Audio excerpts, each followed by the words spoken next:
Shalom, selamat pagi saudaraku yang dikasihi Tuhan. Pagi hari ini melalui Mesbah Doa Pagi Hari, kita akan kembali lagi belajar kebenaran firman Tuhan, seri dari kitab Amsal setiap pagi.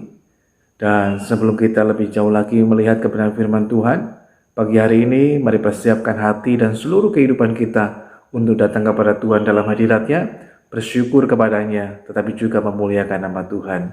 Mari sebelumnya kita akan berdoa kepada Tuhan. Pagi hari ini Tuhan, kembali kami datang kepadamu dan menaikkan syukur kami atas kasih dan kemurahan Tuhan yang tidak pernah berkesudahan dalam hidup ini. Pagi hari ini Tuhan, kami mempersiapkan hati dan hidup kami Tuhan untuk memuliakan namamu, untuk menyembahmu dan meninggikan Engkau Tuhan, bahkan bersyukur untuk segala sesuatunya. Roh-Mu yang kudus kiranya terus menuntun dan menolong kami, untuk kami dapat menyembahmu dan menjadi penyembah yang benar, yang menyembah dalam roh dan kebenaran. Di dalam nama Tuhan Yesus kami berdoa dan mengucap syukur pagi hari ini Tuhan. Haleluya. Dalam kesesakanku Kau beri kedamaianmu. Dalam keraguan ku temukan wajah-Mu.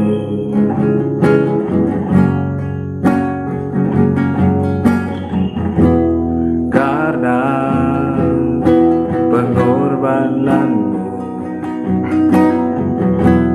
Kau jadikanku baru.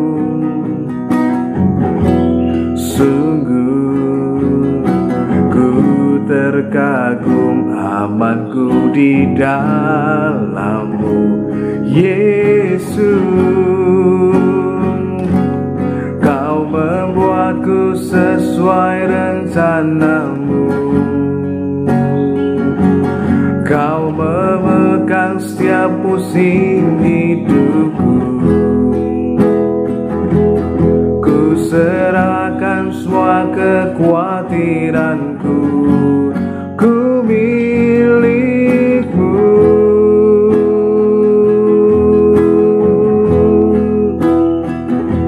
Semua kekuranganku Kau pun tahu. Tetap Kau pandang indah dalam-Mu. Ku angkat tanganku dan berseru, ku milik-Mu.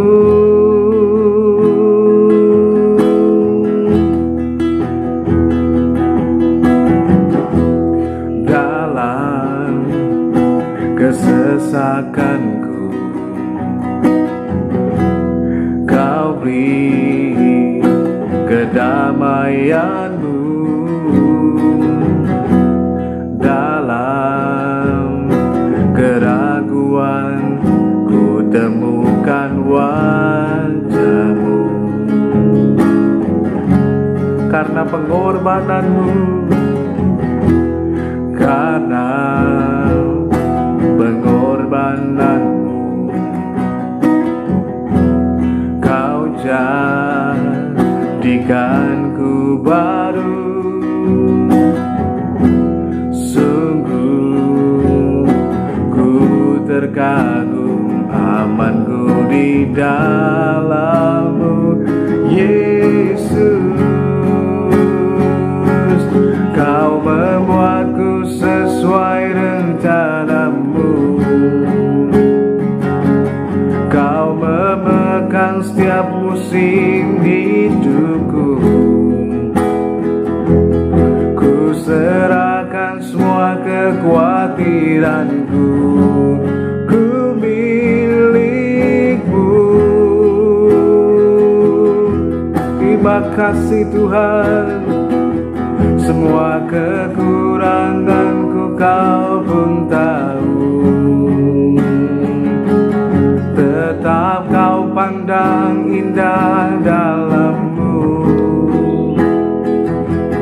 Ku angkat tanganku dan berseru, ku milik-Mu. Haleluya.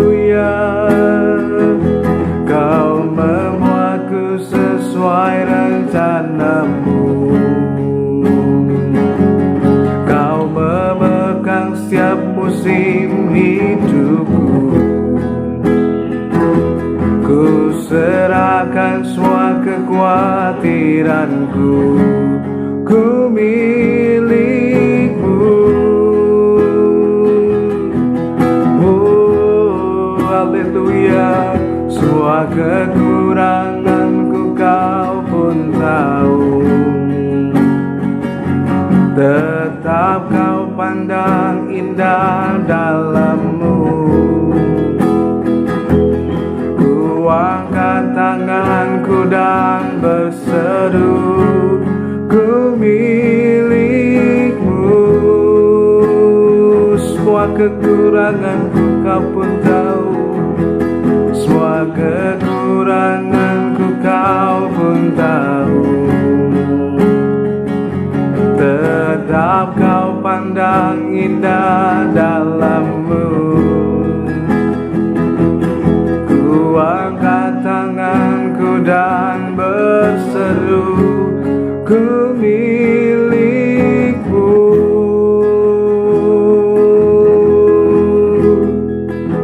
Ku milikmu.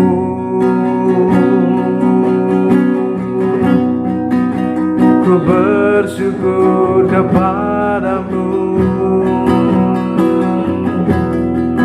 Betapa kami bersyukur kepadamu ya Tuhan, sebab Engkaulah pengharapanku, Engkaulah sukacitaku.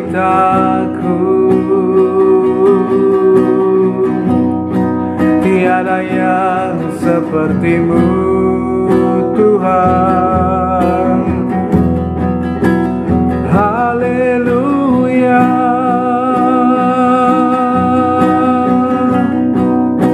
Ku bersyukur memujimu, ku bersyukur menyembahmu. Ku tinggikan,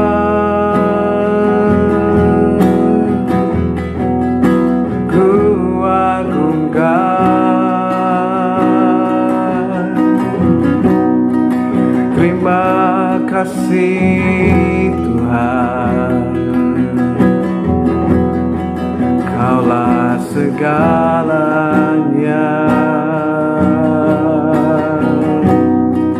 Ku bersyukur menyembahmu,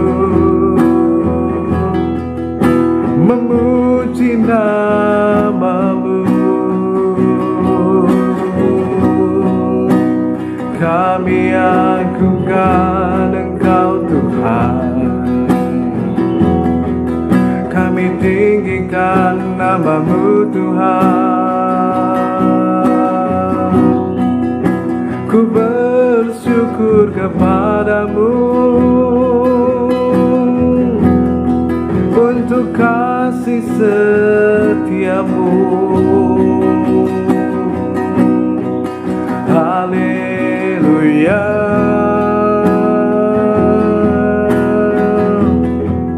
Haleluya. Ku bersyukur padamu. Haleluya. Engkau sungguh baik Tuhan,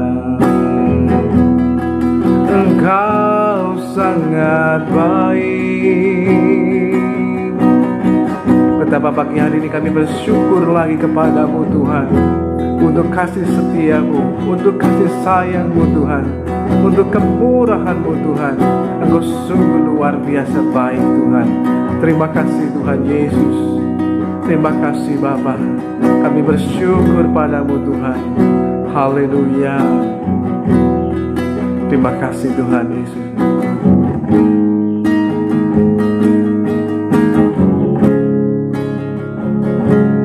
Kau membuatku sesuai rencanamu,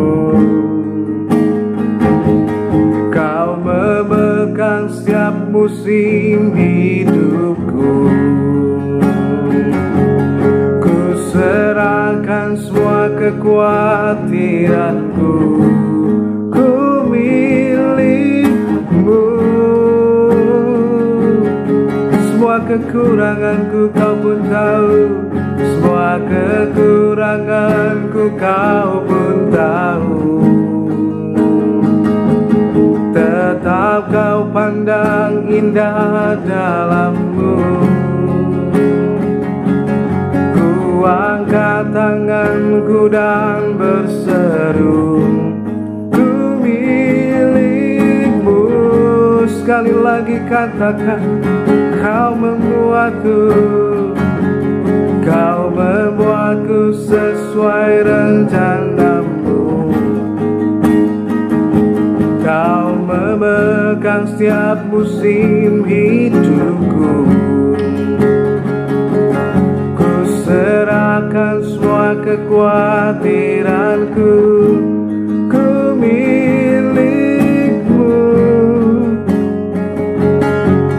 Oh, semua kekuranganku kau pun tahu. Tetap kau pandang indah dalammu.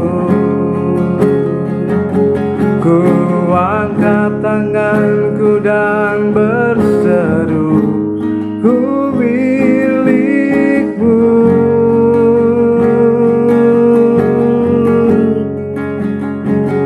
Ku kan bernyanyi sampai jiwaku percaya,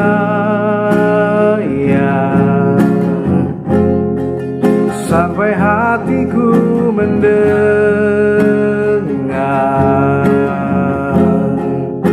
lagu pengharapan.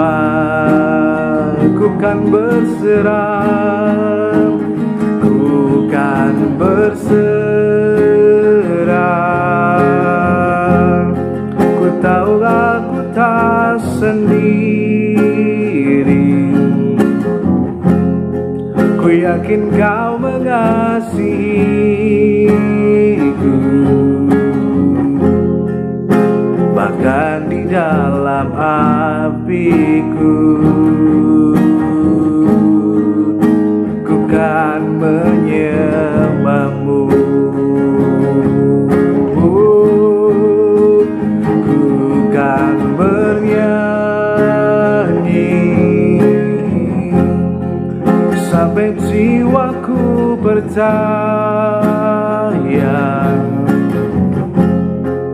sampai hatiku mendengar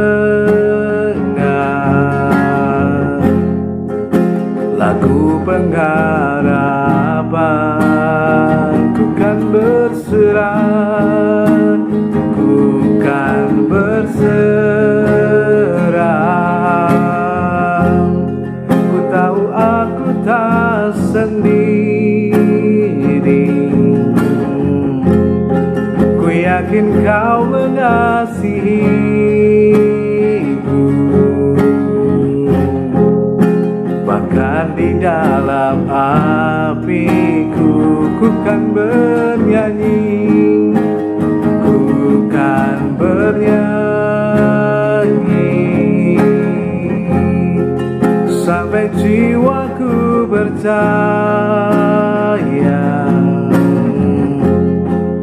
sampai hatiku mendengar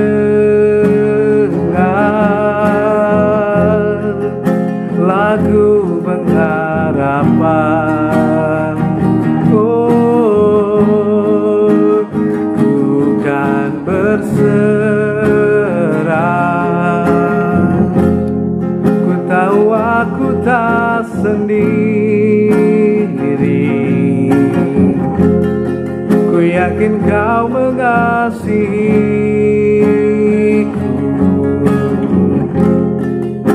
bahkan di dalam apiku. Ku kan menyembahmu. Oh, bahkan di dalam apiku, ku kan menyembahmu.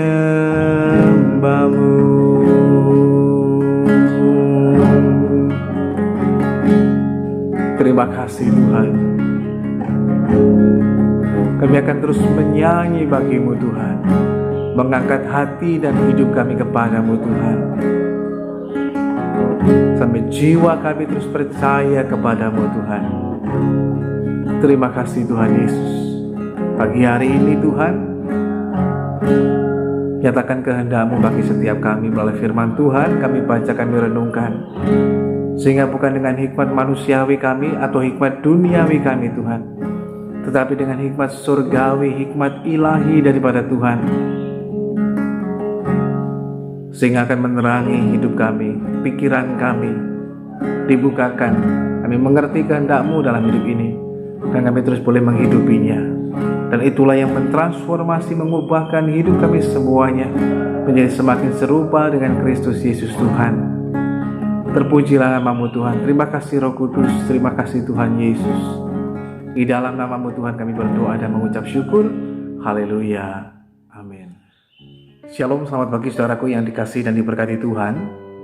Puji Tuhan, pagi hari ini melalui pembacaan kita dalam Amsal 14 ayat yang ke-8, firman Tuhan mengatakan, mengerti jalannya sendiri adalah hikmat orang cerdik, tetapi orang bebal ditipu oleh kebodohannya. Dalam terjemahan The Message Bible dikatakan bahwa hikmat orang berhikmat menjaga jalannya tetap berjalan di jalan yang benar, tetapi kebodohan telah membuatnya jatuh ke selokan. Saudaraku yang dikasihi Tuhan, kita mengerti bahwa di dunia ini ada dua hikmat. Ada hikmat duniawi, tapi juga ada hikmat surgawi. Nah, pagi hari ini kita akan belajar dari kebenaran firman Tuhan, mengerti tentang hal ini. Ada hikmat duniawi, tapi juga ada hikmat surgawi. Hanya persoalannya di tengah kehidupan kita selama ini, hikmat mana yang cenderung kita gunakan dalam hidup kita?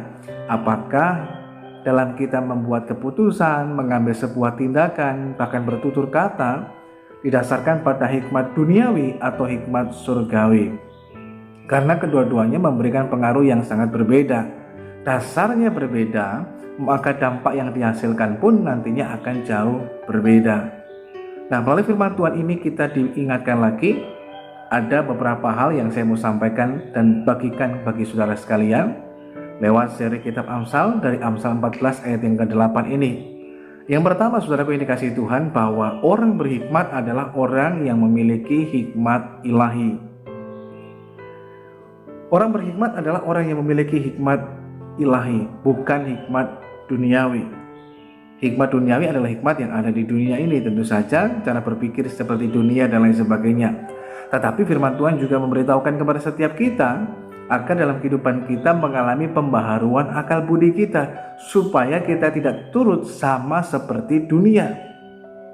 Memang benar kita masih tinggal di dunia, tapi jangan sampai kita memiliki cara berpikir, kemudian kehidupan kita sama seperti dunia ini.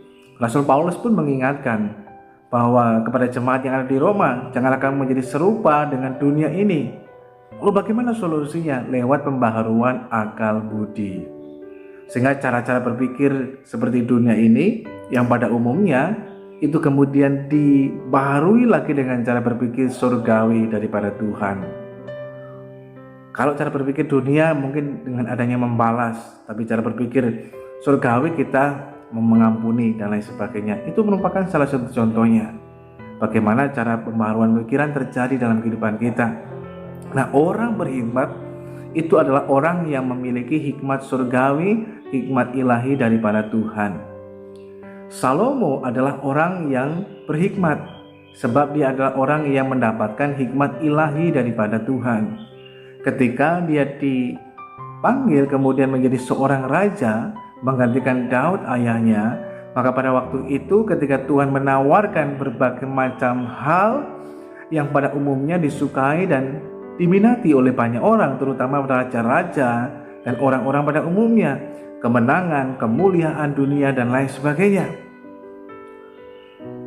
Harta, tahta, dan lain sebagainya. Tetapi Salomo tidak memilih itu semuanya. Dia hanya meminta hati yang menimbang, tapi juga pemikiran yang bijaksana. Hati yang bijaksana, hati yang penuh dengan hikmat Tuhan, yang dapat kemudian untuk memelihara, untuk kemudian mengatur bangsa yang besar ini. Dan kemudian Tuhan mengindahkan permintaannya, dan Tuhan mencurahkan hikmatnya kepadanya. Sehingga Salomo memiliki hikmat surgawi, hikmat ilahi. Sehingga pada contoh kasus berikutnya, ketika dia harus mengambil sebuah keputusan, tindakan dalam hidupnya, didasarkan pada hikmat surgawi, hikmat yang daripada Tuhan. Dan itu nyata ketika ada dua orang yang bersengketa memperebutkan seorang anak bayi. Pada waktu itu yang satu mengatakan, ini milik saya, ini punya saya, dan lain sebagainya, nggak akan selesai. Lalu Salomo dengan hikmat surgawi daripada Tuhan, Tuhan memberikan sebuah jalan yang luar biasa. Dia mengatakan, karena secara hikmat manusiawi, kita saja pasti akan bingung untuk menentukan mana yang benar. Karena masing-masing ngotot bahwa dirinya yang paling benar, itu punyanya dan ini miliknya. Tetapi dengan hikmat surgawi, kemudian Salomo dapat mengambil keputusan yang bijak dan sangat tepat. Sehingga dia mengatakan, kalau begitu supaya adil ya dipotong saja jadi dua. Maka tentu saja sebenarnya bukan dimaksudkan untuk membunuh anak ini atau membaginya menjadi dua. Tetapi tujuannya adalah untuk mengetahui siapa sesungguhnya ibu dari anak ini. Karena hati nurani ibu mana yang tega melihat anaknya dibunuh di depan matanya, ataupun mungkin dipenggal jadi dua. Maka disitulah akan nampak, menunjukkan yang aslinya yang mana. Maka ketika Salomo mengatakan, ya sudah, lebih baik dipotong saja bayi ini jadi dua daripada kalian berebutan. Maka ibu yang satu yang bukan adalah ibunya, dengan gampangnya dia mengatakan, ya betul, itu tepat, potong saja jadi dua. Mengapa dia mengatakan begini? Karena dia memang bukan ibunya. Tentu saja dia tega untuk melakukan hal itu. Tetapi bagi seorang ibunya yang melahirkannya, yang mengasihinya, dia berkata, enggak, daripada dia dibunuh, daripada dia dipotong jadi dua, lebih baik saya mengalah, dia tinggal pada orang ini. Yang penting dia bisa tetap hidup. Tapi yang satu berkata, enggak, lebih baik potong saja. Dari situlah kemudian tujuan dari hikmat Tuhan. Jawaban dari Salomo, keputusan Salomo adalah untuk menunjukkan, memisahkan, oh ini loh, ini yang benar, ini yang enggak benar, ini yang betul-betul ibunya dan ini yang bukan. Lewat perkataan itu, walaupun mungkin terdengar kejam, tetapi sesungguhnya bukan itu maksud dan tujuannya. Dan ternyata betul, dari perkataan itu, keputusan itu menunjukkan, oh ini yang betul, ini yang tidak. Nah, dapat dari mana? Itulah hikmat ilahi daripada Tuhan. Sehingga ketika Salomo menunjukkan hal ini, maka kemudian orang tahu, raja adalah raja yang bijaksana, raja orang yang berhikmat, dan dia mendapatkan hikmat dari Tuhan. Ini bukan hikmat manusia, tapi ini hikmat ilahi daripada Tuhan. Nah, orang berhikmat adalah orang yang memiliki hikmat ilahi. Bukan hanya Salomo, tapi saudara dan saya pun kita harus memiliki hikmat ilahi daripada Tuhan. Kita perlu memiliki hikmat surgawi dari Tuhan. Sebab apa? Pikiran kita terbatas, pengertian kita terbatas, apalagi kalau dipengaruhi dengan dunia ini. Bisa berbagai macam hal terjadi, bahkan pada hal yang salah, mengambil keputusan yang keliru, yang gegabah, yang ceroboh, bahkan nggak benar. Nah, saudara yang dikasihi Tuhan, hikmat ilahi itu akan membuat kita memahami, mengenal tentang jalan Tuhan, maksud Tuhan, tapi juga tujuan Tuhan dalam hidup setiap kita, sehingga kita dapat berjalan tetap pada tracknya. Dalam terjemahan lain juga dikatakan dalam Message Bible, hikmat yang daripada Tuhan, hikmat surgawi itu membuat kita tetap on the track, tetap berjalan di jalan yang benar, di jalannya, sehingga kita tidak menyeleweng atau menyimpang ke kanan ataupun ke kiri, tapi kita tetap berjalan pada rencana Tuhan, berjalan di jalan Tuhan. Kita juga berjalan pada tujuan yang Tuhan kehendaki. Nah, untuk bisa mencapai itu semuanya, itulah hikmat Tuhan dibutuhkan. Sehingga dengan hikmat Tuhan kita ngerti, ini kehendak Tuhan dan ini yang bukan kehendak Tuhan. ini yang berkenan pada Tuhan dan ini yang tidak berkenan pada Tuhan. Nah, untuk dapat memilah-milah, membedakan, itu diperlukan hikmat surgawi daripada Tuhan. Sebab dengan mengandalkan hikmat duniawi atau sendiri dari dalam kehidupan kita, itu sangat terbatas. Sehingga bisa saja dan seringkali hanya akan membuat kita kemudian menimbang-nimbang dalam pemikiran yang keliru, yang salah. Sehingga yang kita lakukan bukan kehendak Tuhan, tapi kehendak kita. Yang kita lakukan adalah sesuatu yang kita inginkan, bukan yang Tuhan kehendaki. Kita menyimpang dari jalan Tuhan. Nah, itu sebabnya kita memerlukan hikmat surgawi, hikmat ilahi, hikmat dari Tuhan. Nah, saudaraku yang dikasihi dan diberkati Tuhan, untuk kemudian kita mendapatkan hikmat itu. Sebab orang berhikmat adalah orang yang memiliki hikmat Tuhan. Bagaimana kita dapat memiliki hikmat Tuhan? Untuk memperoleh hikmat itu kita mesti sadar, pertama itu merupakan sebuah anugerah. Salomo ketika dia pada waktu itu memperoleh hikmat, Tuhan yang berinisiatif mendatangi Salomo lewat mimpi, berbicara kepadanya. Jadi ini yang mesti kita sadari lebih dulu. Untuk memperoleh hikmat daripada Tuhan, hikmat Tuhan itu merupakan anugerah, pemberian Tuhan bagi setiap kita. Ini awalnya yang mesti kita sadari. Hikmatnya diberikan kepada kita, itu merupakan anugerah. Tetapi supaya anugerahnya itu terus juga makin bertambah dalam kehidupan kita, Tuhan juga melihat bagaimana dengan respon kita terhadap anugerah Tuhan. Tuhan memang memberikan anugerahnya, memberikan hikmatnya buat kita, dicurahkan bagi kita. Itu pemberian Tuhan, itu inisiatif Tuhan. Namun untuk kemudian selanjutnya agar anugerah itu makin besar dalam kehidupan kita, tergantung bagaimana juga respon kita terhadap anugerah Tuhan. Nah, respon yang benar ditunjukkan dengan Salomo. Responnya terhadap anugerah yang Tuhan berikan, dia kemudian meminta kepada Tuhan sehingga Tuhan memberikannya. Nah, kemudian kalau kita bisa mengalami peningkatan lagi, bukan hanya sekedar kita minta hikmat, tetapi juga kita ditingkatkan pada mencari hikmat. Nah, ini merupakan sebuah fase-fasenya. Yang kita harus sadari adalah untuk kita menjadi orang yang berhikmat, kita membutuhkan hikmat ilahi, hikmat surgawi dari Tuhan. Untuk memperoleh hikmat itu, maka kita mesti sadar itu adalah anugerah Tuhan, pemberian Tuhan bagi saudara dan saya, orang-orang yang percaya kepada Tuhan. Nah, untuk bisa kemudian menerima anugerah itu juga perlu respon daripada kita. Memang itu Tuhan berikan, tapi respon kita juga penting. Bagaimana respon kita? Menerimanya. Setelah menerimanya, kita perlu untuk lebih lagi dalam kehidupan kita menerima anugerah, tetapi juga kemudian kita perlu mencari hikmat itu. Kita perlu meminta hikmat Tuhan. Dalam surat Yakobus dikatakan, kalau ada orang yang kekurangan hikmat, ayo minta sama Tuhan. Tuhan pasti akan memberikan hikmat. Kapan seringkali kita membutuhkan hikmat Tuhan? Pada saat kita mau mengambil keputusan, mau bertindak, bersikap, bahkan mau berbicara. Pada saat mengalami kesulitan dan lain sebagainya, kita membutuhkan hikmat surgawi daripada Tuhan supaya kita tetap on the track, tetap di jalan Tuhan, kita nggak menyimpang, sehingga kita tetap sesuai dengan jalannya Tuhan, rencananya Tuhan, tujuannya Tuhan. Itulah kita membutuhkan hikmat Tuhan. Respon kita ditunjukkan dengan terima hikmat Tuhan, kemudian kita meminta dari Tuhan, dan ditunjukkan lagi lebih jauh lagi, Tuhan melihat kerinduan kita mencari hikmat. Bagaimana mencarinya? Lewat kebenaran, lewat persekutuan dengan Tuhan. Itulah kita memperoleh hikmat dari Tuhan. Kita memperoleh jauh lebih banyak lagi.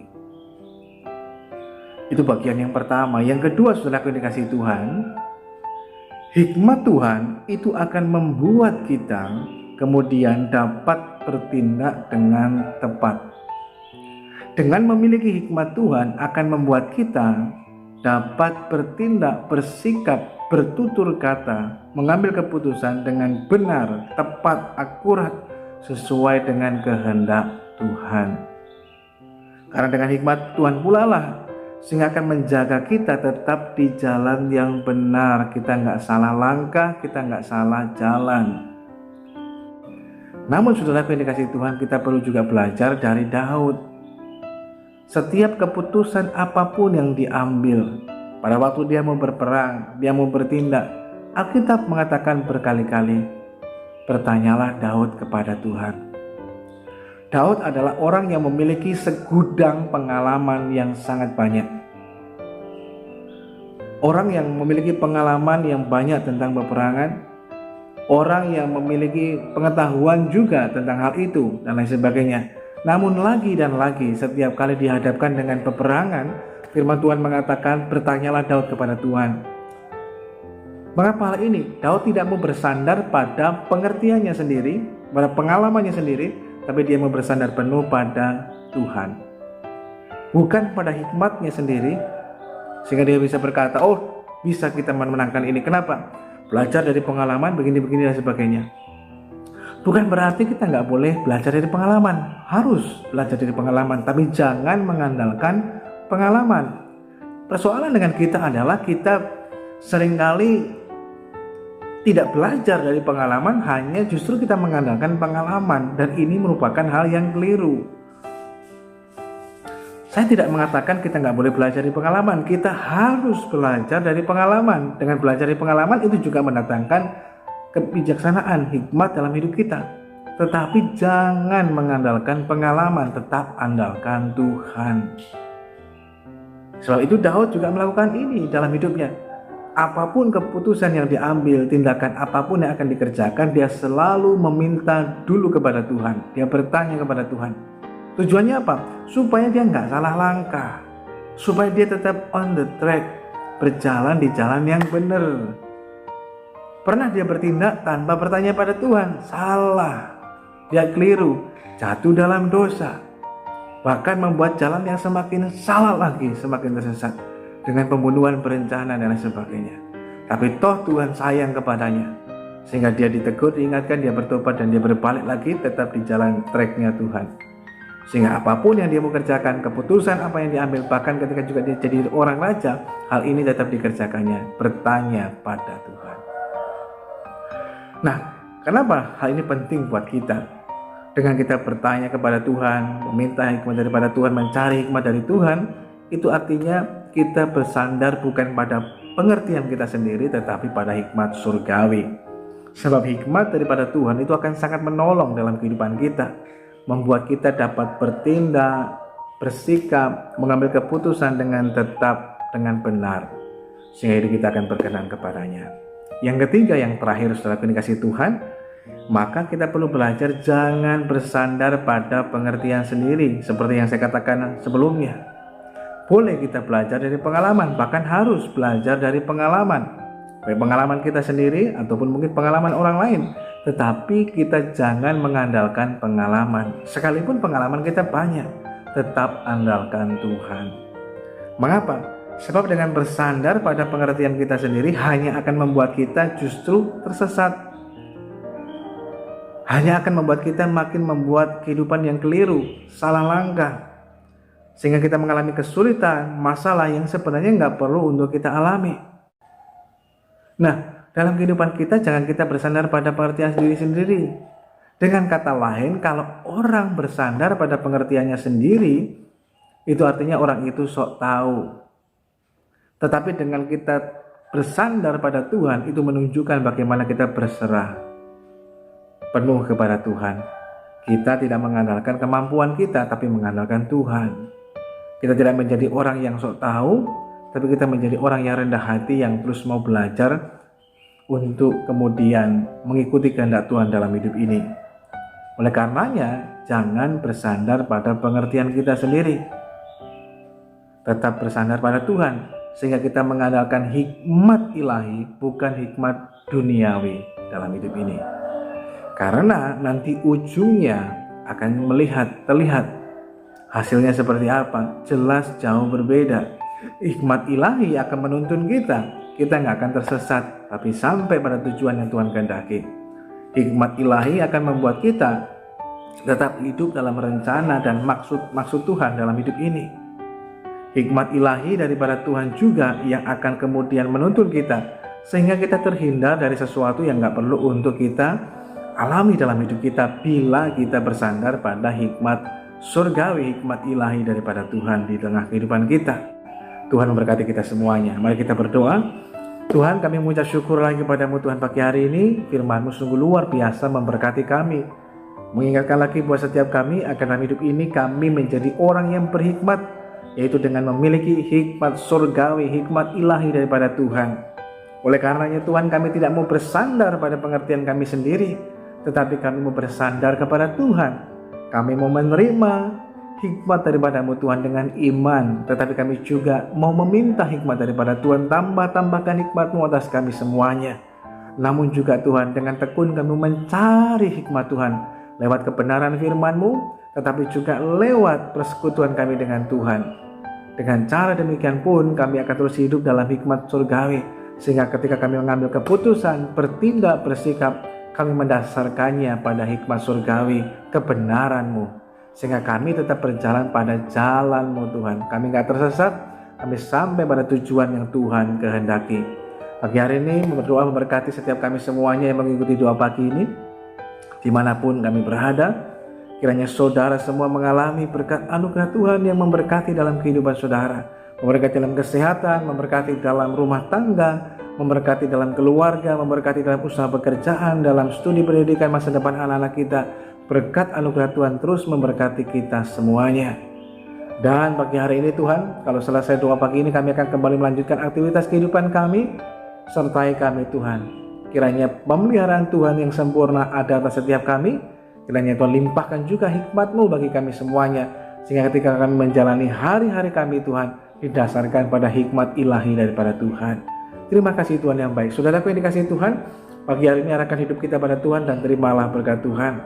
Bila kiranya pagi hari ini turunlah atas kita semuanya berkat damai sejahtera dari Allah Bapa, kasih karunia dari Kristus Yesus Tuhan, persekutuan pertolongan Roh Kudus akan terus menyertai dan menolong setiap kita. Tuhan memberkati engkau dan melindungi engkau.